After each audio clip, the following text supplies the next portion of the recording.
मनीषा जो मेरी भांजी थी डाणी लक्ष्मण से, वो किड्स प्ले स्कूल है सिंगानी के अंदर, वहाँ पार्ट टाइम जॉब करती थी। वहाँ से वो 11 तारीख को 1:58 पे बाहर आती है और वो आइडियल स्कूल और कॉलेज दोनों चीज़ें हैं, उसमें बीएससी के लिए वो एडमिशन के लिए जाती हैं, फॉर्म अप्लाई करने के लिए। वहाँ लगभग ये बात घटना है 2:15 बजे की। उसके बाद उस लड़की का कोई अता पता नहीं। 6 बज के शाम को 26 मिनट पे संजय जी के पास, जो मेरा जीजा जी है, लड़की का फादर है, उसके पास रिंग आती है। मात्र 10 सेकंड का फासला देके ही वापस रिंग करते हैं तो कोई उठा ही नहीं हुआ, रिंग स्विच ऑफ हो गया।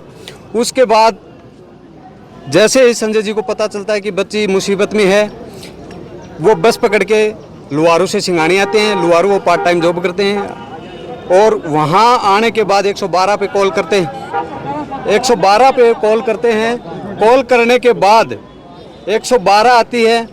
वहाँ आइडियल स्कूल में जाते हैं।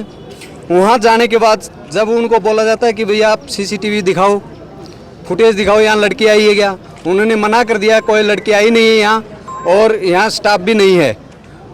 दूसरी बात, उन्होंने सीसीटीवी कैमरे के दिखाने के लिए भी बिल्कुल साफ साफ मना कर दिया।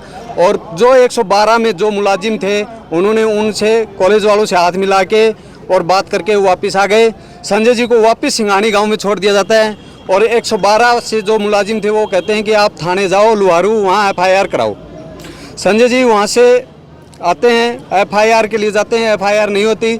ये घटना 11 तारीख की है, जबकि FIR रात को 12 तारीख को 7:30 बजे शाम को FIR होती है हमारी। जब थाने जाते हैं तो वहाँ भी ऐसा व्यवहार होता है कि मैं शब्दों में शायद ही बयां कर सकूँ। उन्होंने कहा कि आपकी लड़की कहीं पिकनिक मनाने गई होगी, किसी के साथ गई होगी, जबकि हमारी जो भांजी है वो पूरे गांव में और सब में ऐसी शरीफ लड़की थी, कोई ऐसा नहीं था।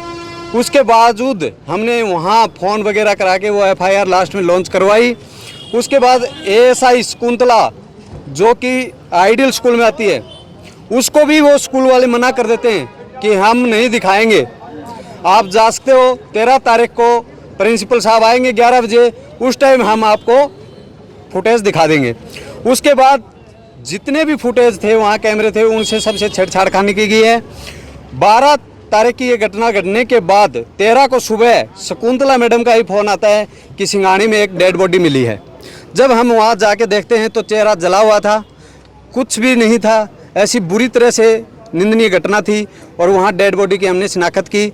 उसके बाद पूरा प्रशासन आता है, लुहारू का SDM भी आता है, डिप्टी भी आते हैं। उन्होंने आश्वासन दिया था कि 24 घंटे के अंदर हम मुजरिमों को गिरफ्तार करेंगे।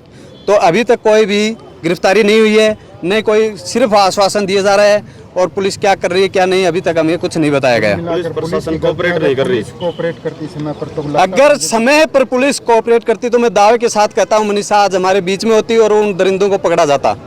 तो SP साहब आए, क्या आश्वासन मिला, क्या SP साहब ये बोल के गए कि हम कार्रवाई कर रहे हैं, लेकिन कार्रवाई कहाँ तक है और इसके अलावा कुछ नहीं किया। तो क्या जो SHO हैं उनकी जांच से संतुष्ट हैं या किसी और अधिकारी को चाहते हैं? अधिकारी को